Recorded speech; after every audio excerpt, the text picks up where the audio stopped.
trying to use SSH with HostGator, don't just open your terminal and start typing commands. There are three things you need to check first. Step one, check your plan, right? Make sure your hosting plan actually supports SSH access. HostGator currently lists SSH and CLI among the advanced features on its hosting plan, but available capabilities vary by environment, right? And vary by hosting environment, essentially. So check your specific account before troubleshooting. Step two, get your connection details.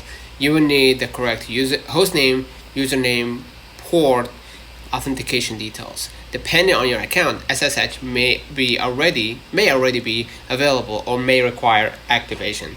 Step 3, connect. Once you have your credentials, connect using an SSH client. On macOS or Linux, you can use Terminal. On Windows, you can use PowerShell or another SSH client.